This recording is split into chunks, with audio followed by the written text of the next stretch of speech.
तो पुतिन कोई भी तिगड़म आजमाए, लेकिन ना उनकी आखिरी उम्मीद इस वक्त चेचन कमांडर रमजान कादिरोव पर ही टिकी हुई है। लेकिन कादिरोव ने एक वीडियो बनाकर पुतिन को उलझन में डाल दिया है। ये रिपोर्ट आप देखेंगे तो आपको पता चलेगा कि कादिरोव के नए वीडियो के पीछे उसका असली मकसद क्या है।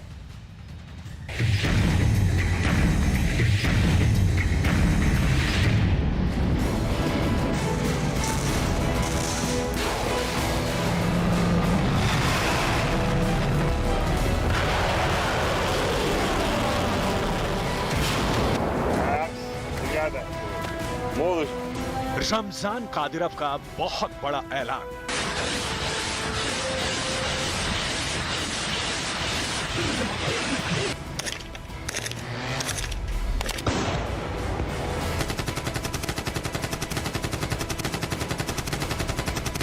पूरे चेचन्या में हड़कंप।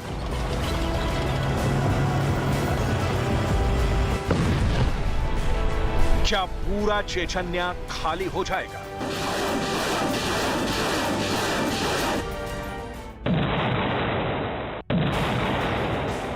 चेचन्या का बच्चा बच्चा यूक्रेन की जंग में जाएगा।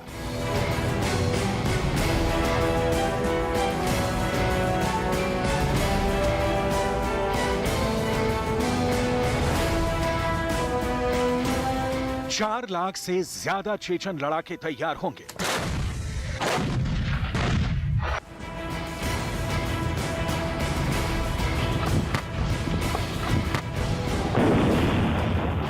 खेरसॉन के अंदर रूस की हार का सबसे बड़ा मातम रमजान कादिरोव मना रहा है।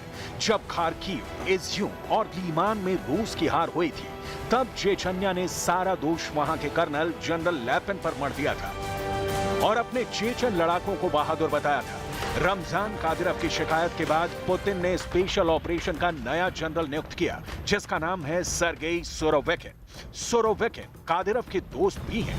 यही वजह है कि जब सुरोविकिन ने खेरसॉन के अंदर सरेंडर का ऐलान किया, तब कादिरोव कुछ कह नहीं सका, गुस्से का घूंट पीकर रह गया। कादिरोव हमेशा चुस्त दुरुस्त और आर्मी की ड्रेस पहने हुए काफी फिट नजर आता है, लेकिन पहली बार कादिरोव बिल्कुल उदास शक्ल बनाए हुए दुनिया के सामने आया और उसने चेचन्या के लाखों लोगों को जंग के लिए सामने आने को कहा।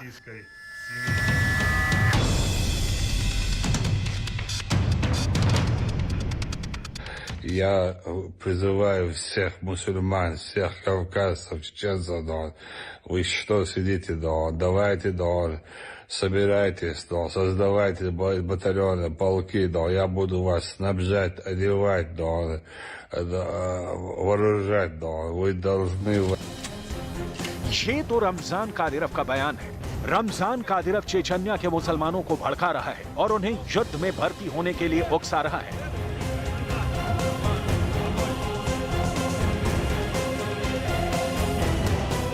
लेकिन ज़ेलेंस्की एक दूसरे तरीके से युद्ध के लिए यूक्रेन के लोगों को प्रेरित कर रहे हैं। ज़ेलेंस्की ने ड्रोन खरीदने के लिए एक यूक्रेनी से चंदा देने को कहा है।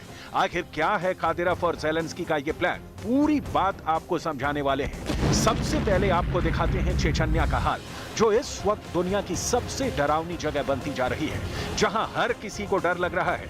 इसकी वजह है चेचन्या के चीफ रमजान कादिरोव का ये बयान, जिसमें वो लगातार चेचन्या के एक मुसलमान को सेना की वर्दी पहनाने पर तुला हुआ है।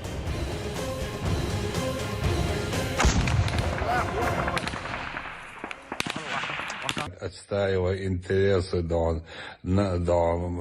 нашего любимого пророка, Корана, государства, суверенитета.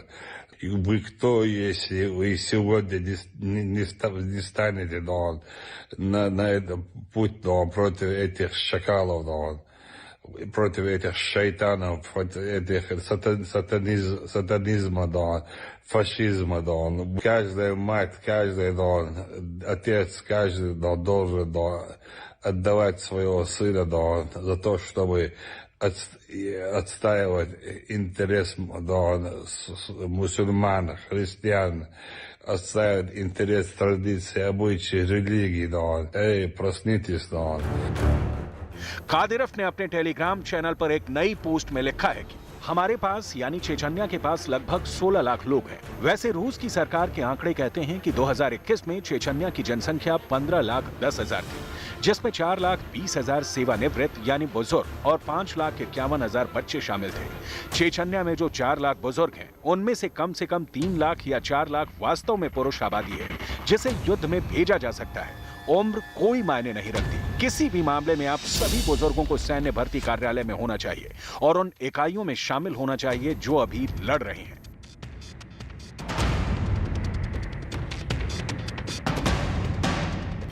यानी कादिरव चेचन्या के अंदर से 4 लाख बूढ़े मर्दों को यूक्रेन जंग में लड़ने के लिए भेजना चाहता है। कादिरव चाहता है कि जिनको बूढ़े होकर बीमार होकर मरना है, बेहतर है कि वो युद्ध भूमि में जाकर यूक्रेन के खिलाफ लड़ते हुए मरे। ये यूक्रेन के बूढ़े और बीमार लोगों पर कादिरव का एक बहुत बड़ा टॉर्चर है। 15 सालों से कादिरव यूक्रेन के अंदर राज कर रहा है और कादिरव पर यह आरोप लगाया जाता है कि 15 साल के अंदर उसने चेचन्या के लोगों पर बहुत ज्यादा अत्याचार किए हैं और अपने खिलाफ आवाज उठाने वाले को मौत के घाट उतार दिया है।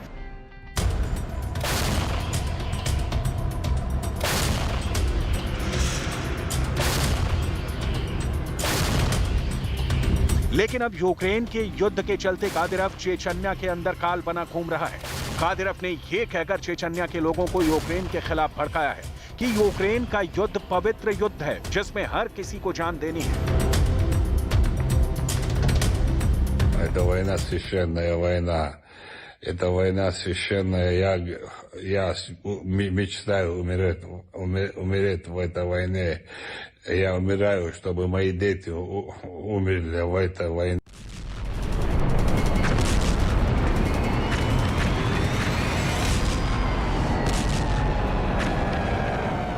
रूस के राष्ट्रपति पुतिन के गुरु अलेक्जेंडर डोगिन ने भी कादिरव का समर्थन करते हुए कहा है कि यूक्रेन की जंग पश्चिम के खिलाफ जिहाद यानी पवित्र युद्ध है।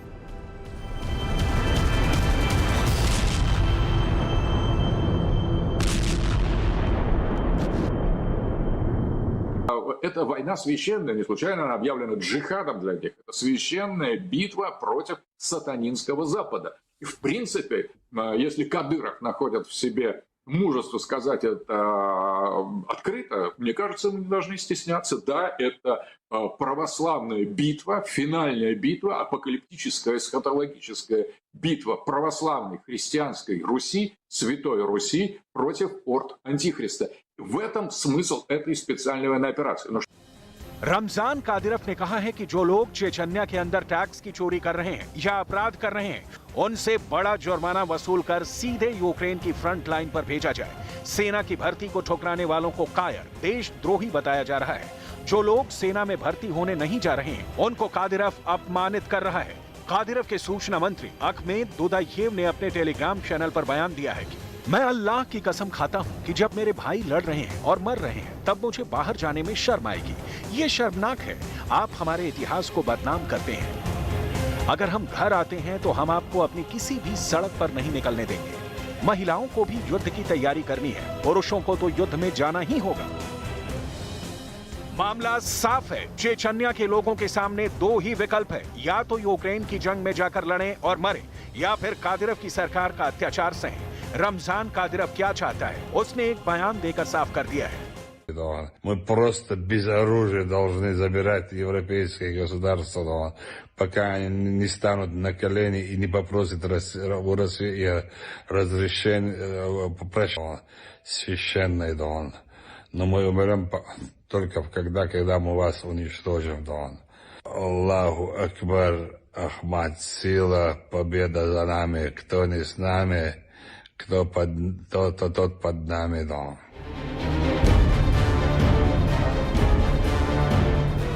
कादिरव ने ऐलान किया है कि पूरे यूक्रेन में जिहाद छेड़ देंगे, लेकिन उसका जिहाद का ये गीत चेचन्या के अंदर ही बहुत सारे मुसलमानों को समझ में नहीं आ रहा है। चेचन्या के अंदर भी कुछ ऐसे ग्रुप हैं जो रमजान कादिरव का विरोध कर रहे हैं और इन लोगों ने अपनी जानकारी के आधार पर कादिरव और उसके परिवार का विरोध किया है। इस पर रमजान कादिरव ने एक बयान जारी किया है। Сейчас в интернете у нас начали писать такие набожные люди, которые вообще не выходят, молятся в мечетях, их дом, сестры, жены дом, тоже дом. Только дом изучают Коран и не выходит в общество дом. И они начали сейчас свою набожность показывать нам. Остальное все ерунда, да. Так что Ахмад сила, да. Кто не с нами, тот под нами, да.